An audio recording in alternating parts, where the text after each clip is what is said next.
I'm recording it as of right now. I didn't mean to cut you off. We got Jim Perry. I'm just giving you the quick thing. Jim Perry needs no introduction on this program, but we're talking about night Oh, drift, and we're thanks, talking about man. getting back into the, about grooving. And I mean, because, whether it's Euphomet, night drift, it's like the programs that are being brought to the general public, um, they're just of the highest quality. So Oh, thanks. continue on with what you're saying about, I believe you're talking about night drift, and Yeah, its incubation. night drift was an act of desperation. You know, you reach a point, where when your day job is to be in front of a lot of people or maybe a small amount of people, but it requires a physical presence and then that's ripped away from you. As hackney as that material may be right now, because everyone has been living through that, that can give you a bit of desperation inside as a creator, going, okay, well, what do I do next? And so Night Drift really has been an exercise in what will make me feel better. What can I do and engage the community and the listeners of Euphomet in a new way and bring them into the process? And I said, well, let's transport back to the mid 1990s and do just a late night radio talk show. Hopefully, I don't become addicted to cigarettes because I think that you're supposed to be if you do one Oh of yeah, those, it's right? well. That's how you get the voice down here, Jim. After many Right. years, well, that's how you get Leonard Cohen's last album, "From the Depths of the Sea, the Monster and the Devil Inside." Will that Uh, ever be us? well, I feel like I'm on my way there I already. think so. I mean, my voice. I don't feel like my voice used to be this deep. I mean, if I listen to, if I am somehow subjected to having to listen to my very first comedy album that came out in, I guess, 2000. Oh gosh, was it 2009? We just Um, witnessed you go through a short death spiral right there. I think it was 2009. Um, you can definitely, my voice is there's a higher pitch to my voice. Mm, I mean, it's like it's not a whole, like an entire octave, whatever yeah, even that means. It's but my voice has definitely gotten lower. I think right. from even the beginning. Uh, Of this year, yeah, of this year, and it's only been a few few days. weeks, few days. Yeah, So yeah, but authoritative, just don't right? start. Just do me a favor. If you ever want to start smoking, take it from me, someone who battled the addiction for 30 years. Um, maybe drink a milkshake or something instead. Maybe, I mean, although sugar will probably prove to be just as deadly as nicotine, but Right. um, Yeah, in different ways, maybe. yeah. Yeah, I know. Well, I had a little bit of a fascination with him in college, and so I tried that hat on for a while, Oh, and that's right. and Okay, so you've already been a smoker. well, I mean, I would never qualify myself as that because most of my family, aside from my dad, were all smokers. To the point where if I see someone smoking on TV or in a movie, I get the full sensory experience of it. I smell it.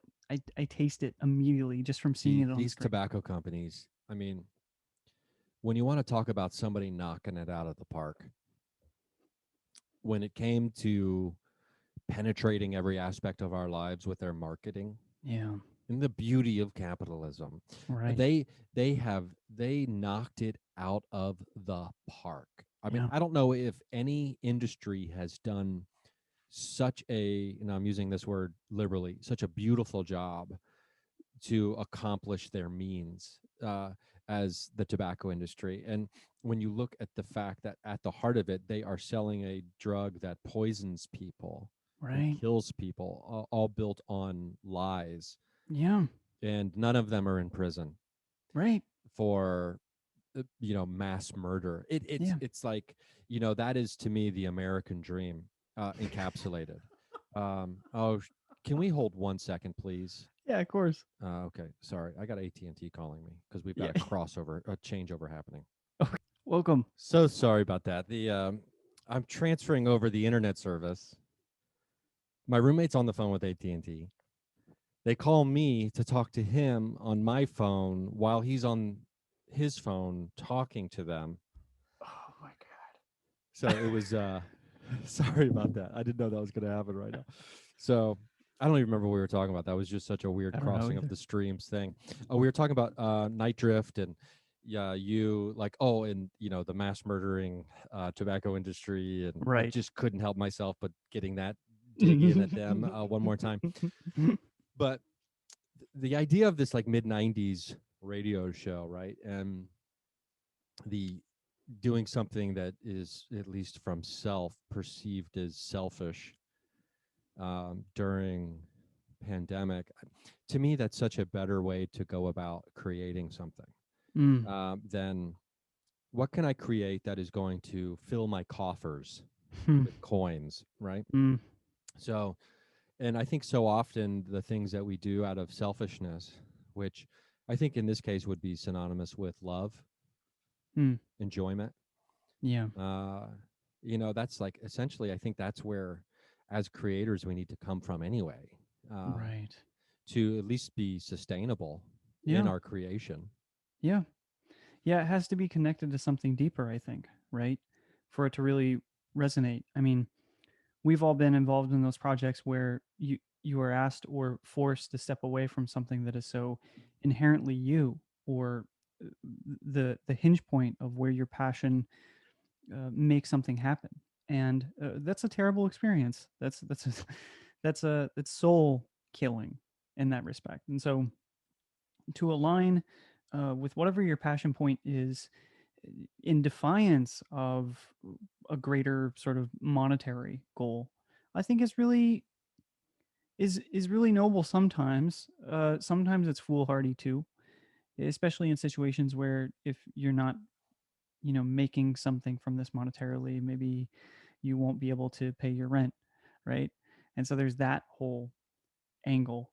um but yeah, I mean, li- listen, like Night Drift really was, I wanted to use it as an excuse to just have conversations with some of the people that I love having conversations with, and some folks that, maybe they're an expert in the field that they study, but maybe they wouldn't be a proper documentary guest for one reason or another. There's extremely brilliant folks, philosophers and scientists and poets and writers and normal everyday people who maybe have incredibly rich takes on what could be happening, between us and the other side of the veil. But maybe they've never really had anything substantive that has really happened to them, right? They don't have like this perfect arc that some of these Euphomet stories do, seemingly, where something happens and then there's a twist and then, oh my God, there's a revelation and it's life changing. That doesn't, that, sure, that happens to more people often than not, I think. Um, but it doesn't happen to everybody, and it doesn't happen to everybody that's interested in this topic. So that was fun, pulling on some of those cards of, oh, I just read this book, let's just talk to this person. I don't care about trying to like get their arc down, I'm not trying to break story, let's just talk. And that's been really fun. And then bringing people on, like you on, as a co-host, as I like was a like bringing panelist, people on me. This is bringing interesting. people Like on this is you. a whole new show. Yeah, exactly. This is what we should have been doing all along. um uh, and having Darcy on board, having Tim Rothschild on board as really frequent panelists in this have just been so fun, because now it's just kind of like hanging out, and patrons get to come on and, just be a part of the Zoom chats and ask questions, and just be a part of it. So it's, it's not exactly like a late night talk radio show, but I hope that at least that spirit of camaraderie comes through in a way, in a true way for people. Yeah, I think it does. And I've always had this dream to do, and it's just never seemed practical in any way, shape, or form, to do like a 1 a.m. West Coast time to like 4 a.m. West Coast time, like live show, Yeah. and stream it, Monday through Friday or Thursday or whatever it is, and like like talk about the latest show. Um, as opposed to late night. It's like late night, early morning. Right. The Maybe latest it would show. just be called the latest show. The latest And show is great. and just kind of running an internet radio station out of the hub, the house. Yeah. And like a paranormal pirate.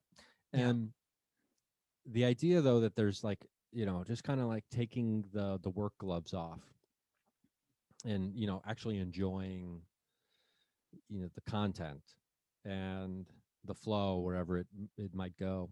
Yeah. There is something, I mean, when it comes to like stylistic choices and the way to run shows, there's, I think there's definitely there's a big difference between like Euphomet and this show.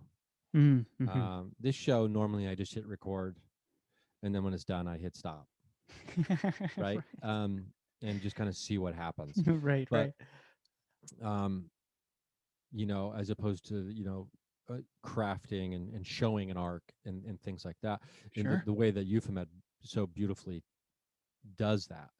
Mm. Now, Thank you. which can, like, it's one of those things where if anybody listening to this has ever been part of a project, and then once they see the final product that's like out of their hands, they're like, oh my god, like they made me look so good, Mm. or like the project was done so well that I'm now beyond my critical self judgment Mm. about participation in it, Mm. is a better way to say it. I mean, as opposed to being like, oh my god, look how good I look.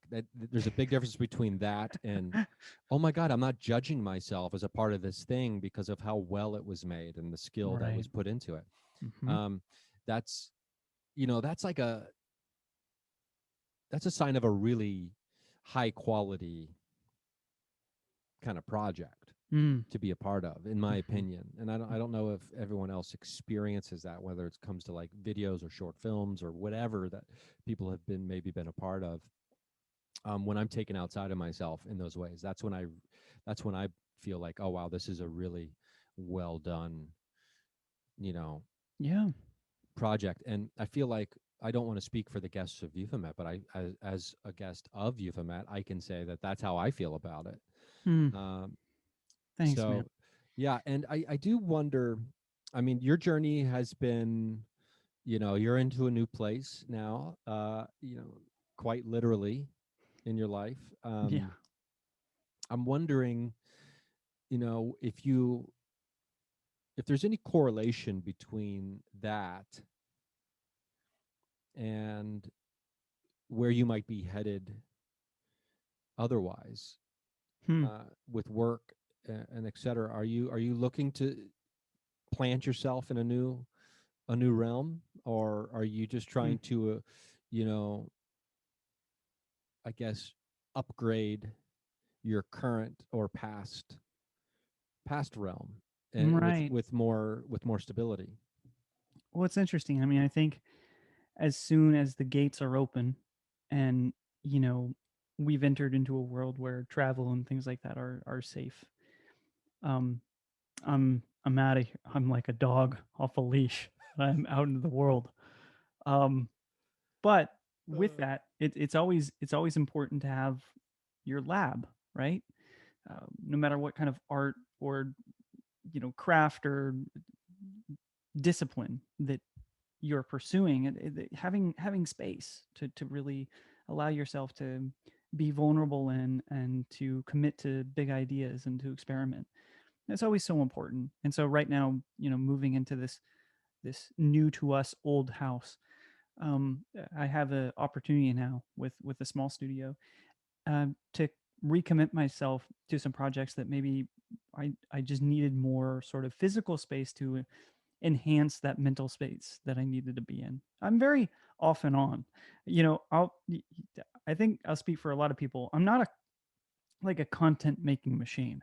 I can go for like a good jog and I'll have a good run, but man, there'll be times where I just got to shut it all off because I'm tapped out. And I think giving yourself that freedom as an artist to not fall into like sort of that social media trap of being like, you know, engagement, content. Like I don't give a shit about content. I want to make things, and I want to make things that are not just content. I want to make good things. And so I have a tendency to be able to allow myself to step out of the rat race as much as possible. And having a home where I can do that is so important. It's also allowing me a space where I'm actually starting in on the new season of Euphomet, and we're going to do a pandemic version of the show, essentially, which has given me time and space to comb through a bunch of tape that I've done already of some of the weird things that I've dealt with while experiencing things out on the road, you know, whether it's, being out on, in Sleepy Hollow, New York with Carl Pfeiffer and seemingly being thrown into a synchronicity storm and being called on to complete some sort of mission, which we may or may not take on. Um, Down the line to all these different little bits and pieces of conversation I've had with folks that very gently lean in to more intimate conversations from mostly listeners that have reached out during this time with their own incredible stories. And so we'll be putting together several features, a regular, consistent season coming in March, actually.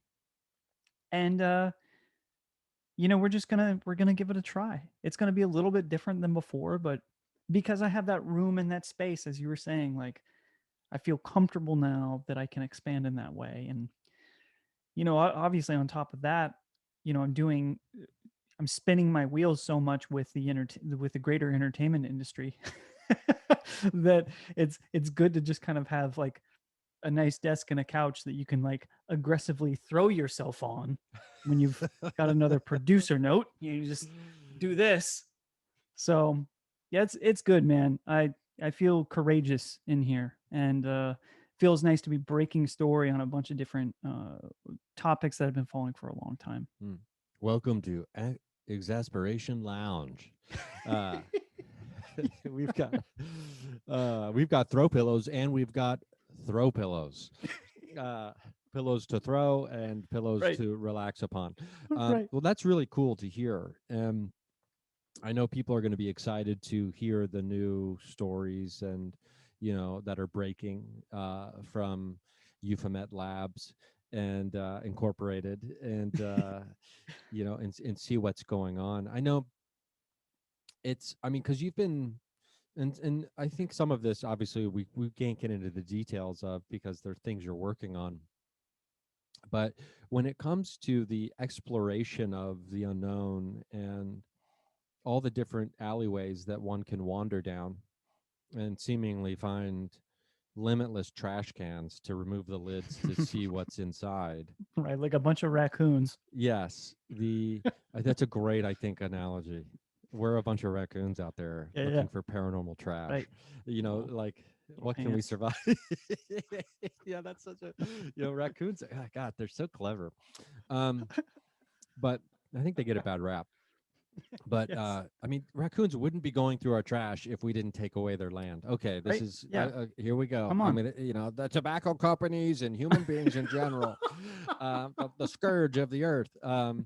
So, uh, like, how far away am I'm like two caffeinated, sugar-induced beverages away from being like, you know what? Maybe we should destroy all of the humans. Like, I'm like the evil. Now I've gone over to the evil side. Um, Take it away from them. yeah. So what I was what I was trying to get at, I think, was the some of these alleyways that we can wander down and that you've been going down. I mean, you go deep into these alleys, and I'm curious about which one has recently resonated with you the most. If there's Mm, any particular, uh, you know, through line or topic that's really been latched on to you that you can talk about yeah. without like giving away too much about other things you're working on. Sure. It's a great question. It's a little bit of a challenging question to answer because I am in the midst of so many different things that they all seem to blend together. And I guess I'll say this because I maybe fancy myself a Keelian or a Fordian, with this belief that essentially maybe this phenomenon is sort of the same thing displayed in different ways. The topics that I'm exploring, it's really hard for me to not want to jump into that. it's really hard for me to not want to, make the connections between some of these seemingly very disparate topics. And so that's been a really interesting pursuit, to step away from my impulse to try to make those connective dots that really, like, if displayed in the wrong fashion, just seem sort of insane, I think. It allows me to focus deeper on the stories of those experiencing these things and the quality, the nature of what these very specific topics are. So for example, I've been taking a closer look into hauntings again. It's a topic that had never, well, hadn't really been like a favorite of mine. I'm naturally just like I'm such like an alien and consciousness guy naturally, that those are naturally where I go. But you know um having had like sort of ghost like experiences myself, like I can report that there's a feeling of something being there. And to see the extent in which, entire families can be haunted, can be accosted, can be potentially possessed by certain entities or several entities, and the hysteria that creates around not just them, but whatever their cultural bubble is, whatever their town is really fascinating to me right now, because you're essentially looking at a system that is seemingly very real, that makes its present felt to maybe a few people, but those folks carry with them the story of what that is. And that story, it can resonate with others in pretty fundamental ways. Whether that story is true or not, that story might as well be true because it affects people in the same way. And I think we're seeing that across culture right now, with how important narrative is, how important that responsibility is about how to frame narrative in particular ways. And when narrative is used as a weapon and not a tool, to communicate something um, more decent and humane, it can be used, for deadly purposes. And it doesn't take much to create world, to build a world around falsehoods, around codified falsehoods. And so it's an interesting place to be for folks that explore the paranormal right now, because I think we're dealing with a lot of um, questions surrounding our own role in espousing false narrative, right? Like, how do you play within this world of half truths when on the other side, within so close proximity to our 3D consensus reality here, uh, we have a nation that is divided by sort of non-truths and half truths, and how paranormal is that? Extremely. It's Yeah. some of the weirdest shit that we've ever read or seen. So, The paranormal actually seems like a place to like take a break from how weird and unbelievable everything in reality is. yes, exactly. And so, that's really illuminating. And I think I'm learning a lot from that, or at least, I'm being drawn to kind of exploring those ideas within my own work, and trying to figure out if there's a greater responsibility there for storytellers like you and I to pay attention to what we're the kind of stories that we're telling, and being truthful about those. And I think we do a great job at that, honestly. I think we do as good as we can at this point in time.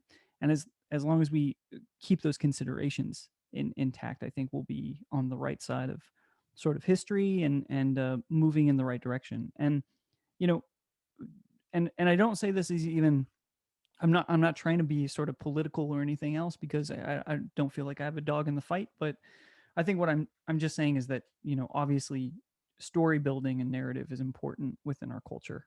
And there have been times when the esoteric and magic and the paranormal have played such a more pivotal role in building the identity and the story of us as people. And is a little bit of that coming back? And I kind of think it is in a lot of different ways. And I think the UFO stuff, the UAP stuff is pointing in that direction. That there is a great deal of people that are also being kind of well, they're finding themselves rediscover what they were intrigued and entertained by, in days yore, and now becoming fascinated with it in a different level, maybe. Yeah, well said. The idea that narrative can be, underestimated for its power is something that I've been thinking about a lot because I recently completed Lovecraft Country on HBO. Mm, There's one season, 10 episodes, yeah, and it's such a rich, intense, beautiful, incredible television program that it was impossible to binge. yeah, Meaning, there's been lots of great shows that are incredible that I've binged. Lovecraft Country was so rich yeah. that it was literally impossible to binge this show. Right. I You had to wasn't take some time. physically able to do it, Yeah. even though I wanted to. It took Right. me a couple months at least Mm-hmm. to watch this program. And I just finished it, and it's so profound. It's probably the best television program I've ever seen in my entire life. Wow. Or at least it's my favorite television program I've probably ever seen. And it's only 10 episodes. Yeah, but what about The Wire?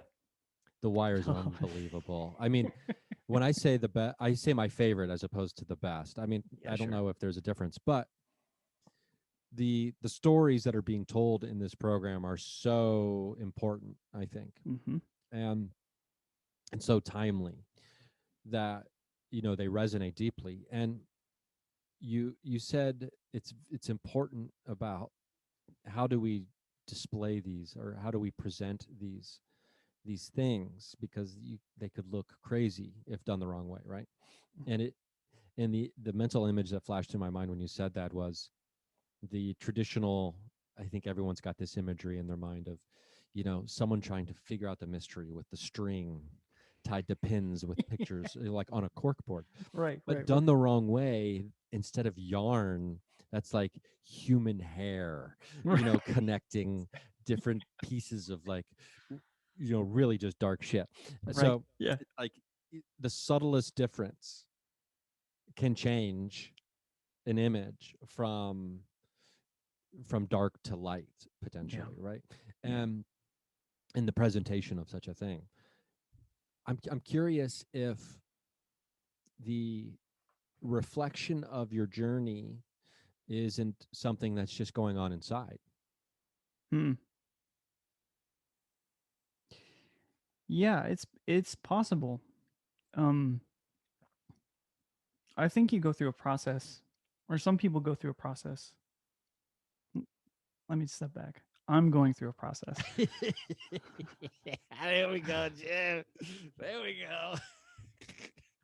I I'm love going through that a sound. process of trying to make sense of some things that just won't make sense, that just don't make sense, that I'm pulling at strings. And I think the process of going through old tape is starting to illuminate that. Even yesterday, I was like listening to some old tape, and there were some connections, a few connections displayed across a portion of time that led to the hint of being some sort of life narrative.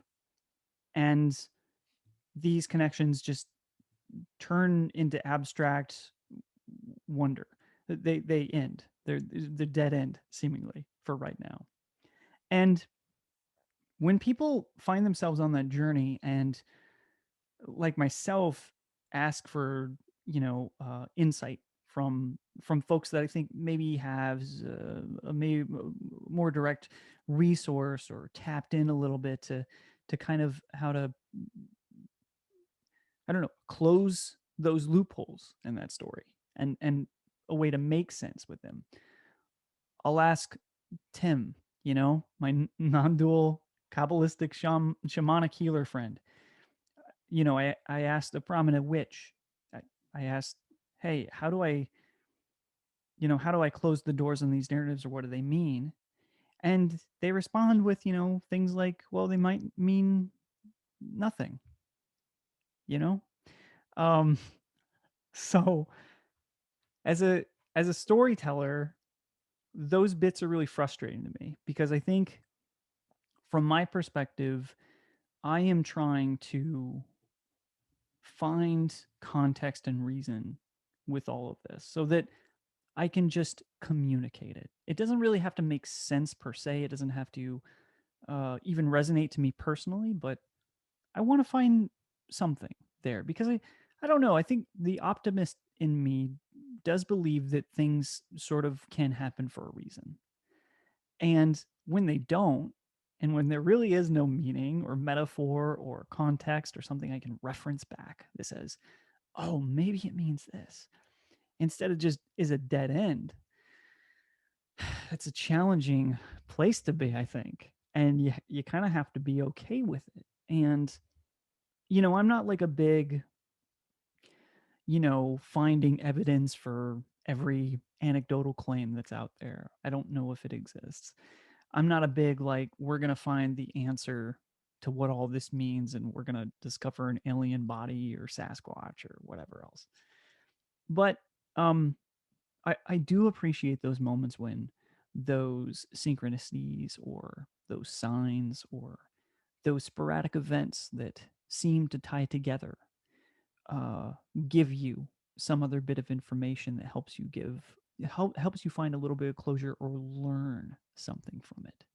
That's key, I think, is what can I learn from this experience? And sometimes perhaps what you learn is exactly what you should. And it's that get over yourself, like stop trying to do the hero's journey thing. Get over yourself, get off your high horse, and just sometimes it's nothing. Isn't that crazy? It's like, excuse me. There's a series on Amazon Prime called On the Trail of UFOs, and I wish I could remember the guy's name who's interviewed. Gosh, I'll have to come back and at some point in the future reference it. But he said something very interesting that I think you kind of touched on, and it's especially with encounters with UFOs and aliens with people. It's why are we focused on what the UFO is and who's driving it? We should be focusing on what is the experience these people have had and what does that tell us?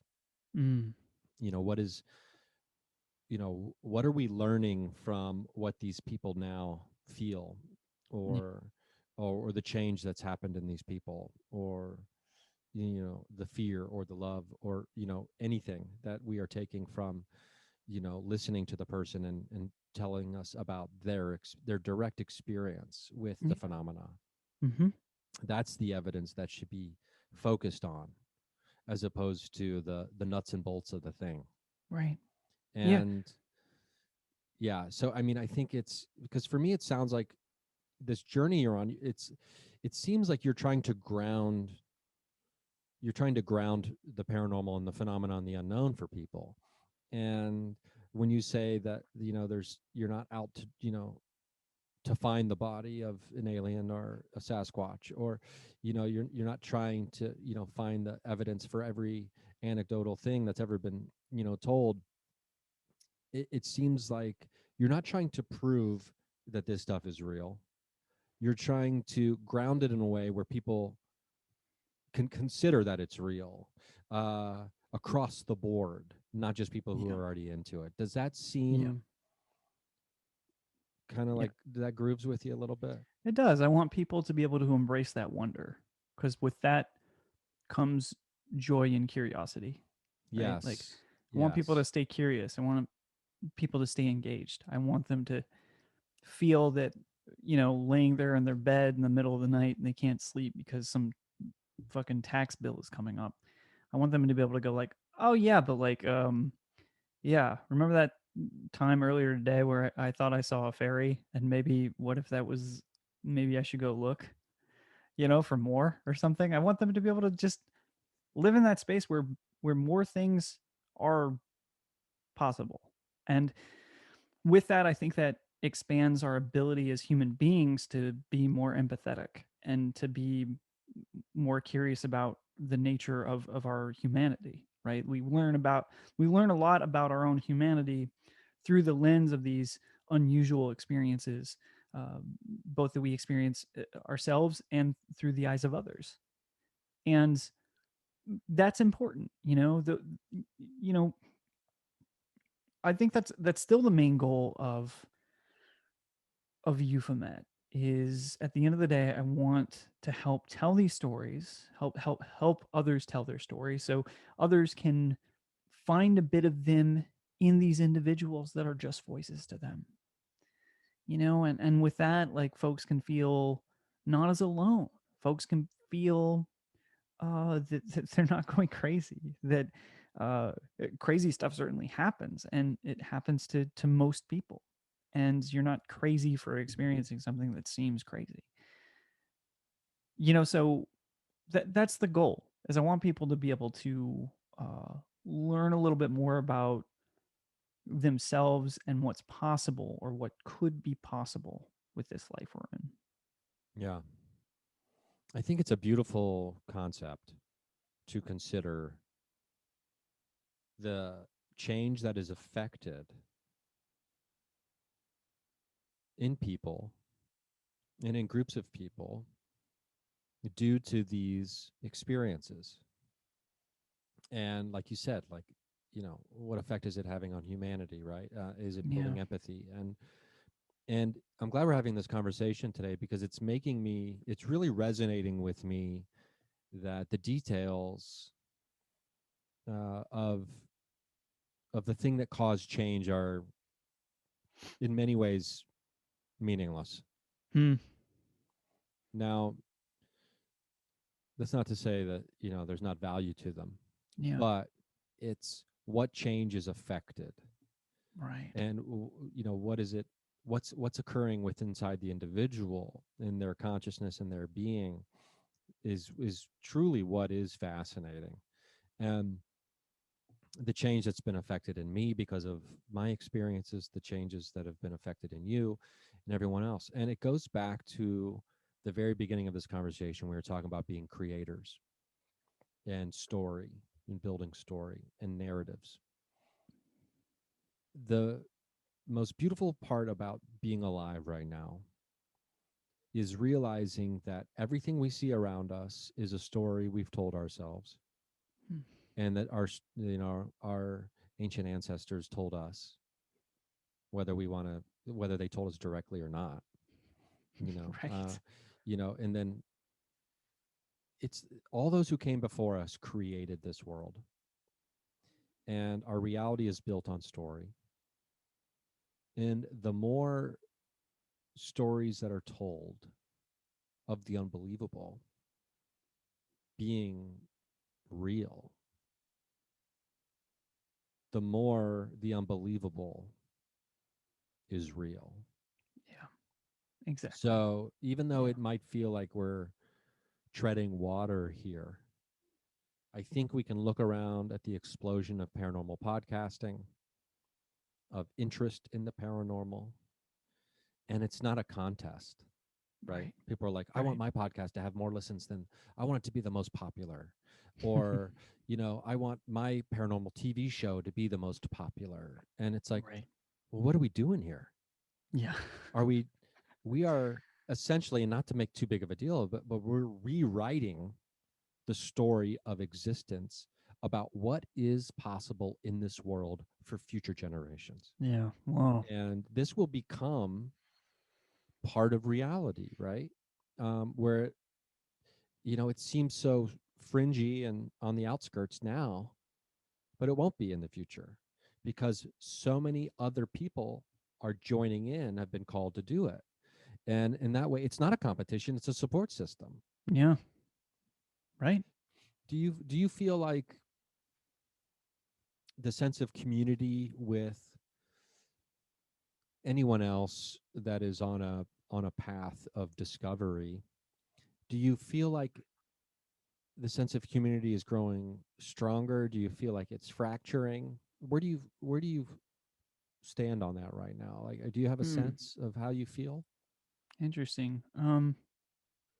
I think it's definitely growing stronger. I think we're seeing a lot of folks, even personally, we're seeing a lot of folks enter into this space and you know, coming from a place where maybe they didn't have a lot of resources before, but then finding that community and then kind of being transformed and changed by that and inspired by that. I think we're seeing a lot of that, and from unexpected places, from places that maybe we wouldn't have before. So people outside the realm of just sort of wanting to make a podcast or something. And these are, you know, Joe's dad is, following UFOs now in a way that he's going to set up his own sky hub or whatever, and part of the community now to others involved in creating film and TV and things like that. So, and then finding because of their once finding that community, finding that they can be comfortable enough to share their own experiences and their sort of their passion, their curiosity for this material.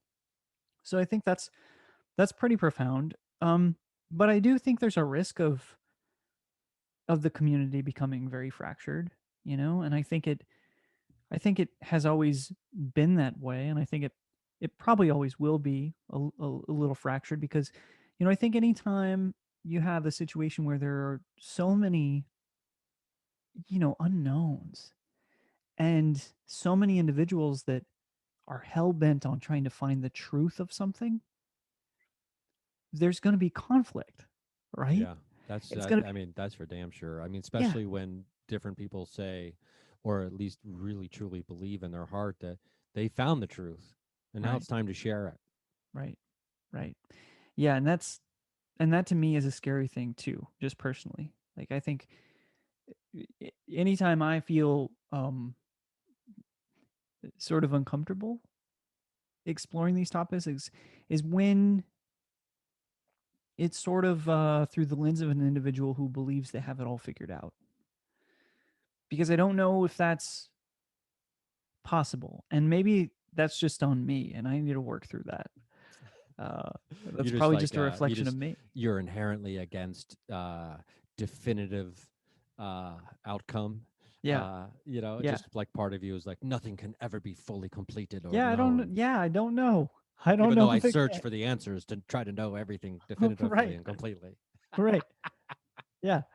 So I think that's just how it is. But there's a sense of kind of always being on the outside looking in. I mean, I think it's really important for folks to stay grounded and present in real life, while searching, through those garbage cans and the weird alleyways that exist out there. I think you need to kind of keep both feet planted for the most part while you're reaching in to these other realms, because I think the last thing we want to do is lose our humanity and our sense of responsibility to other people here in the present. And I think that's my problem with a lot of folks that have found the answer or the way or are so certain about it and everything. They kind of leave they kind of leave the community of humanity because they feel they've transcended and are off on a mountaintop somewhere. Wherein I think the more responsible thing to do perhaps is actually bring that stuff back and be a human and integrate that perhaps and walk through the world of humanity and try to espouse something of positivity. And of course, like that's me just being that's my own personal opinion, right? Like people can do whatever they want and maybe they should as long as they're not hurting other people. But that's just personally where I get a little uncomfortable. Is I think that it's you have to remain in reality a little bit to truly grasp the context of how these things affect others and why you should care about that. Yeah, once we are convinced that 2 plus 2 equals 4 and only 4, nothing can come in and tell us otherwise. Right. Um, and And maybe that's not a great example for someone who's listening right now. They're thinking, but no, but 2 plus 2 only could equal 4. Well, I'm asking you to maybe possibly consider that there are ways that we haven't even considered that could not be true. All right, what does And this look like? An NPR math podcast or something? You're on the wrong one. welcome to Crunching the Numbers. Uh, and please don't forget to support with support from the Kennedy Foundation. Um, Talk about being uncomfortable. yeah. Posting So that. I wonder when it comes to having this desire to leave behind the community, right? And it's not to say that it's not attractive or alluring. Uh, I don't think people would do anything if it wasn't alluring to them in Hmm. some way.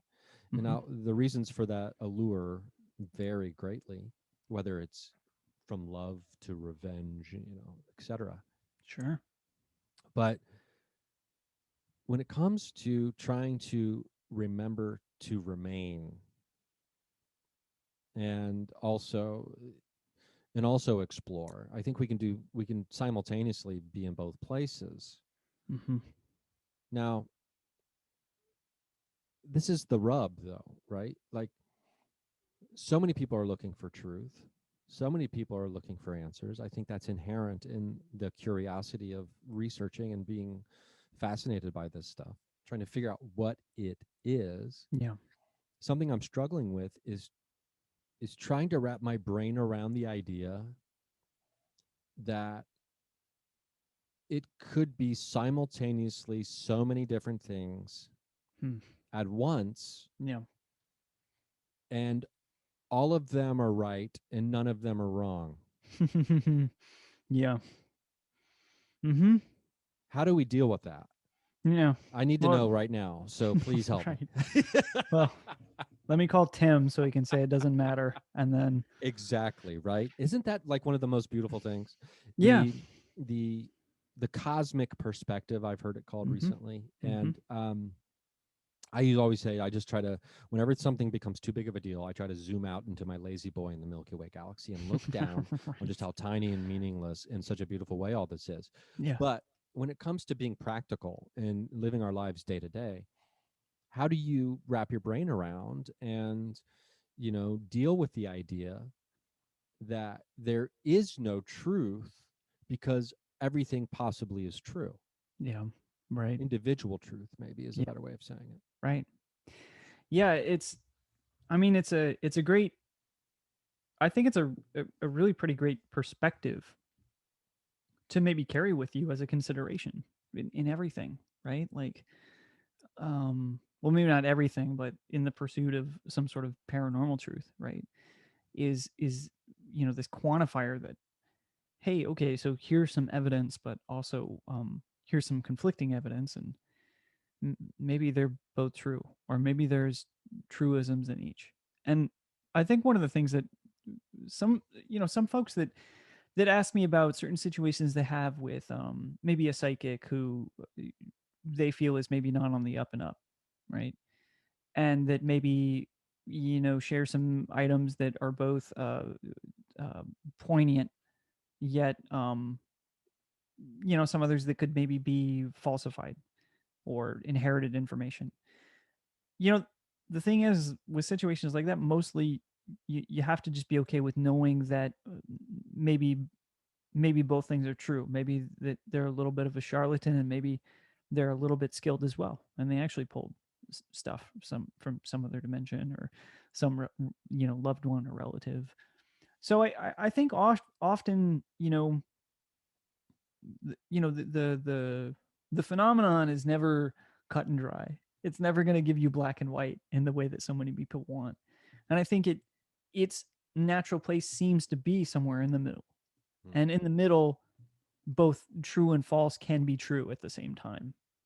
And we're even seeing with you want to talk about evidence, um there are certain rules that are being discovered about quantum mechanics, for example, that work within the spectrum of quantum mechanics and work within our space-time reality, but are in direct conflict with Newtonian science.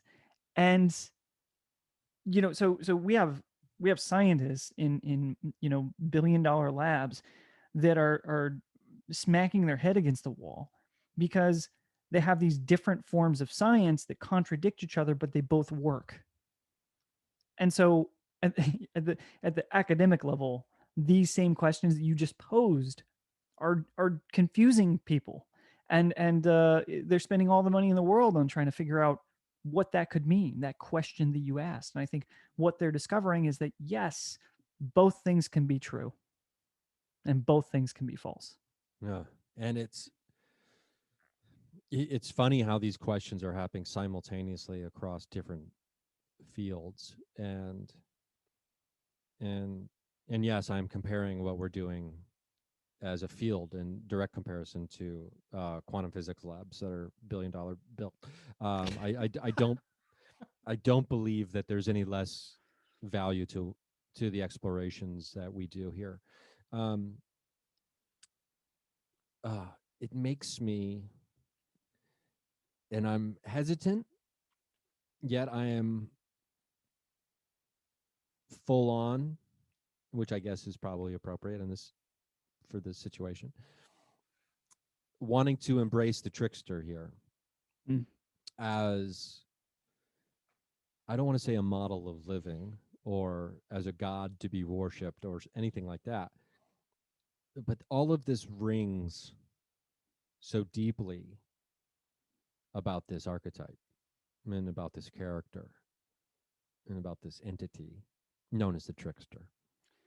So, listeners, Ryan just said that he wants to start a cult of Pan, is what he just said to me. And what he just said to you. A pan cult. Yeah. We'll call it pancakes. Are you a pancake? Uh, are you sweet on pan? You're a pancake. Right. Uh, Hand me the syrup. Hand me the syrup. The sacred syrup shall be drunk. It is a full moon as we're recording this, so this is appropriate. Um, wow, I mean, to think that,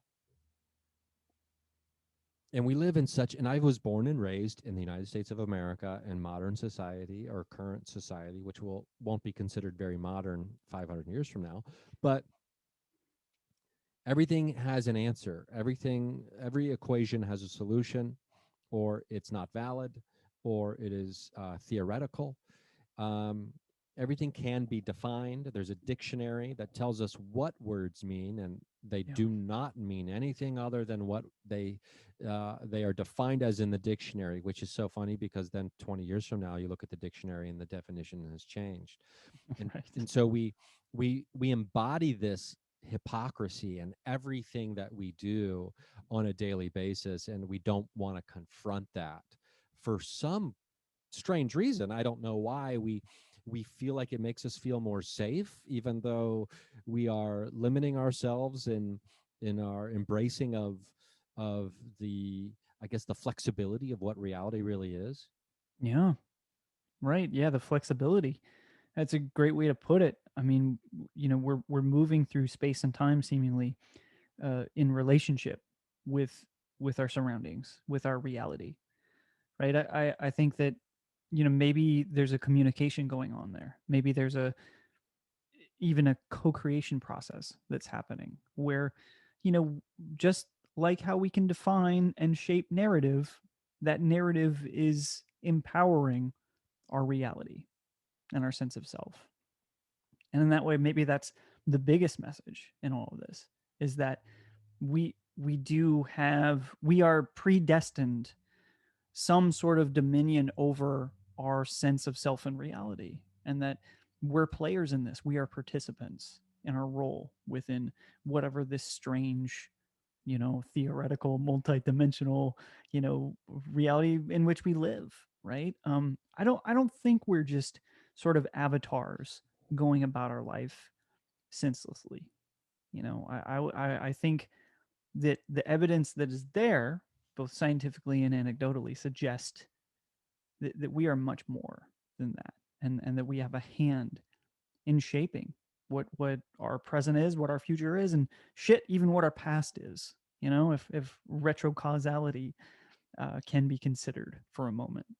So yeah, I think we're very powerful. We're very powerful creatures, and we maybe we'll never understand the full depths of how we are powerful. But hey, we've all read those stories when we talk about narrative, about the strong man that just doesn't know how strong he is, right? Or the brilliant little girl that just never knew how brilliant she actually was. And maybe that's us. Maybe that's the actual ultimate archetype. We'll never know our true power until it's too late. Hmm. Yeah, I mean, I guess if that's the story we write for ourselves too, and yeah, oh gosh, I had this sense just now too that what if, and I almost don't want to bring this up, but I think it's a good way to end to get your thoughts on it. Yeah. What if all of this, all of these explorations into quantum physics, into paranormal phenomena, as fascinating and thrilling, interesting they may be, what if, in conjunction with almost everything else that is surrounding us, political, social, cultural, you name it, what if they are just distractions? Hmm. Interesting, creative distractions that somehow we've made for ourselves Oh, sure. without even realizing it Yeah. to keep us from understanding just how brilliant and how smart Mm-hmm. we are and how we don't need any of it in the sense that none of it truly matters Mm-hmm. in the big scheme of existence Mm-hmm. when you get down to like the nuts and bolts of it. Sure.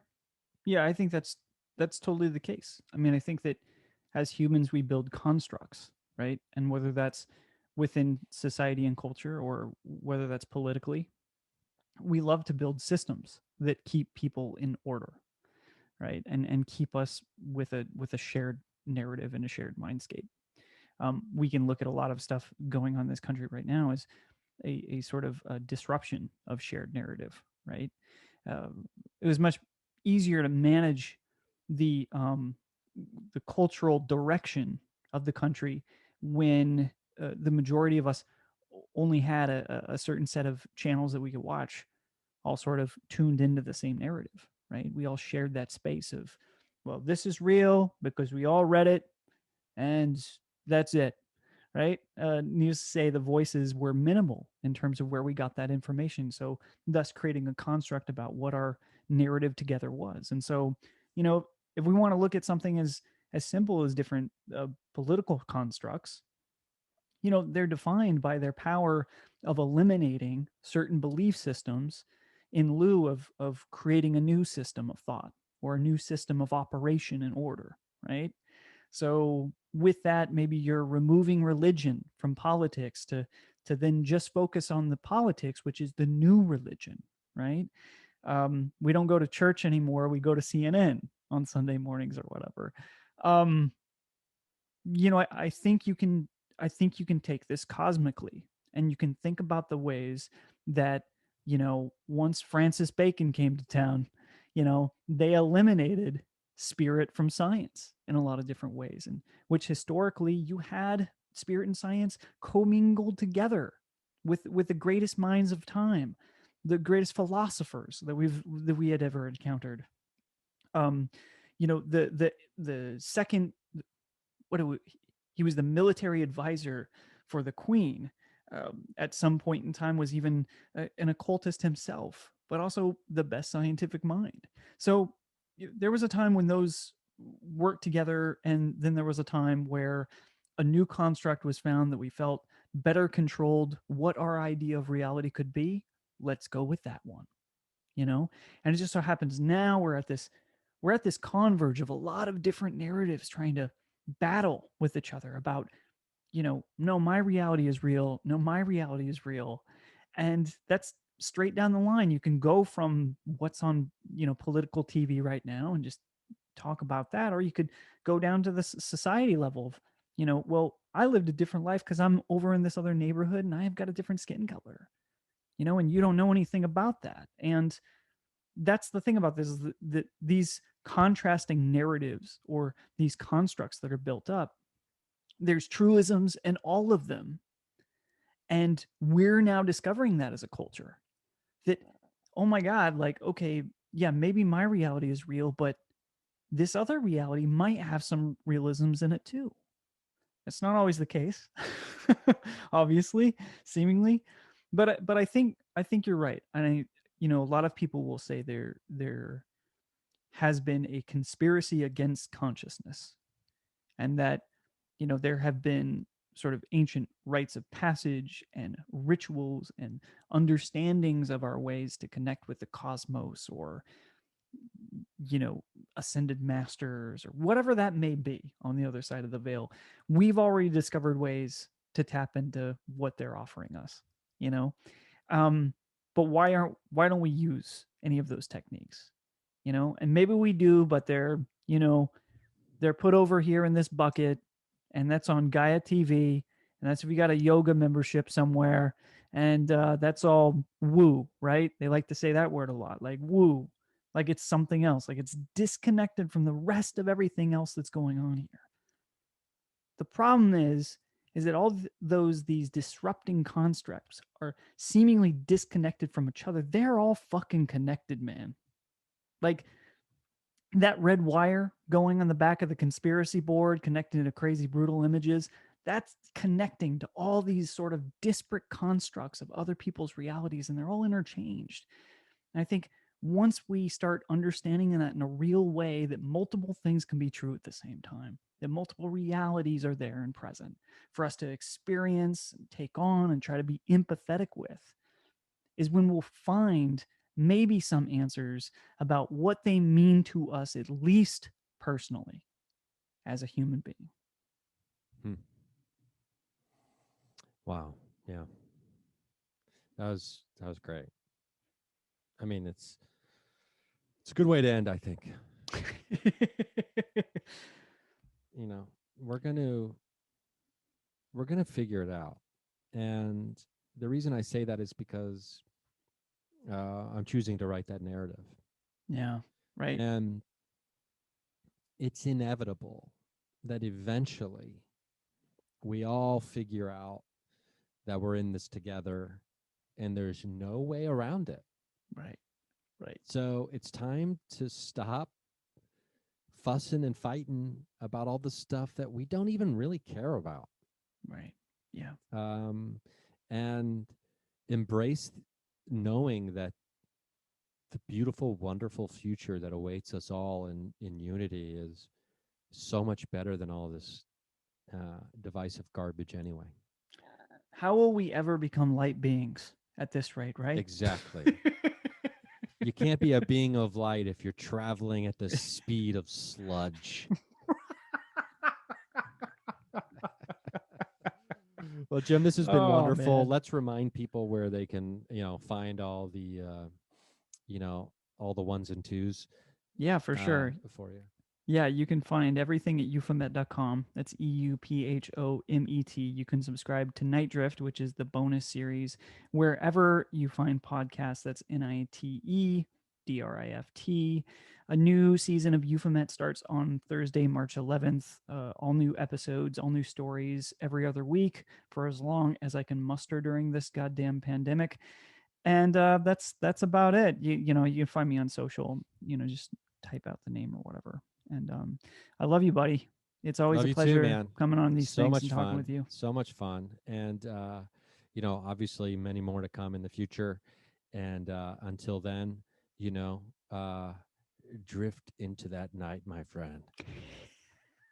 I don't know. Thanks, man. Is that my new sign off? Maybe? Only when I'm talking to you. Drift into Right. that night, my Yeah. friend. You're getting My, a letter from my attorney. I'm gonna smoke some more cloves over Yeah. here at 5 in the morning. That's the ticket. We're Hit talking Blue about Oyster Cult. abductions, OBEs coming up after the break.